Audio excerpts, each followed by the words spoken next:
Hello and welcome to the White Collar Fitness Radio, the ultimate podcast for professionals striving to achieve optimal performance in today's fast-paced age.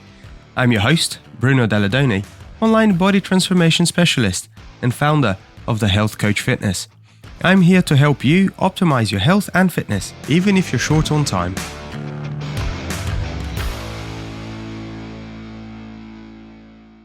Welcome back, everybody.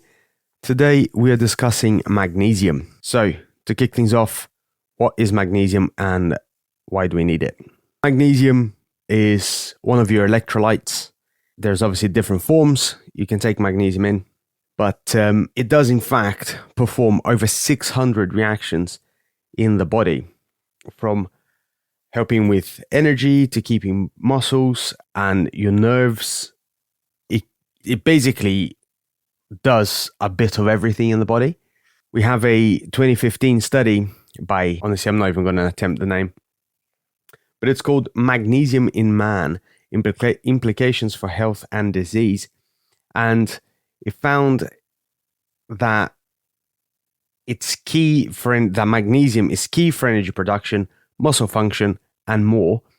And that without it, deficiency messes us up with cramps, fatigue, stuff like that. We can't make it ourselves, so we have to consume it. Now, the pros and why it is that we might supplement. Well, if we're low on magnesium, it can help cut inflammation markers like C-reactive protein, which might ease fatigue indirectly. If you're struggling to wind down, magnesium can boost your sleep quality. If you're feeling a bit frazzled, things are popping off in your brain. The study in 2017 called The Effects of Magnesium Supplementation on Subjective Anxiety and Stress, a systematic review. And it found that supplementing magnesium reduces anxiety, especially for stressed. Magnesium can help regulate blood pressure and rhythm. It can help in your workouts. And on a bit of an off-piste, it can help with migraines, potentially. So, as you can see, magnesium does bits of everything, and supplementing may or may not be the worst idea. Now, cons and contraindications. So when should you maybe hold it off? Well, if you get a bit carried away with high doses, you may find that you get the runs, and that wouldn't be ideal. Yes, the brown fountain might happen in your pants, as well as cramps and stuff. So obviously just don't go ham. It can potentially mess up with antibiotics and maybe blood pressure pills. So again, if you're going to supplement but you're taking stuff, maybe have a chat with your doctor. If you have kidney troubles, again, you might want to discuss with the doctor. And if you go completely ham, you can overdo it and get a thing called hypermagnesemia.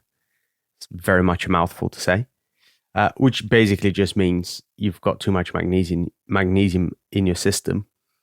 And there is a study, 2017, titled Hypermagnesemia, that found that rare overdoses can actually stop the heart. So maybe let's not do that. Now, there are different types of magnesium supplement. So let's look at some of them. So first, you can get magnesium oxide, and it's only about 4% bioavailable, aka your body only actually utilizes about 4% of the stuff you're taking. So it's crap. Don't just steer clear of magnesium oxide. It's pointless. What you really want is chelated magnesium. So magnesium gluconate, magnesium citrate, magnesium glycinate. Those tend to be better. You tend to find there's another one called magnesium malate. So there's lots of different types of magnesium you can get. Now, I usually recommend magnesium glycinate, and about 200 to 350 milligrams before maybe half an hour before bed. Tends to be quite good. Now, I would start on the lower dose, around 200 milligrams, to avoid you crapping your pants but you can push it up if you need to. Now, the key thing here is start at 200, but really what you're looking at is milligrams per kilo of body weight. And you can go all the way up to like 8 milligrams per kilo of body weight. Now, I do not recommend that, especially if you haven't supplemented, and absolutely don't have that in a single sitting, because you will make a mess of your toilet. In fact, you might need to redo your toilet afterwards. So don't do that. But yes, a couple of 100 milligrams, start with that. And then if you need to, increase.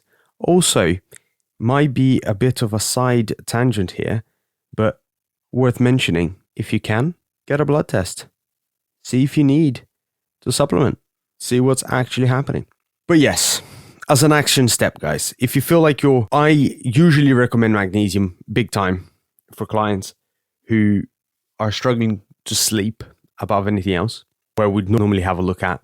So again, start, obviously, I prefer you do the maths yourself on a milligrams per kilo of body weight basis and start at literally like maybe 2.5, 3 milligrams per kilo of body weight. Do the maths, take that. If that's too much maths for you, then start 200 milligrams. But just please remember, if you are a tiny woman that weighs about 45 kilos, 200 milligrams may be a bit on the higher end.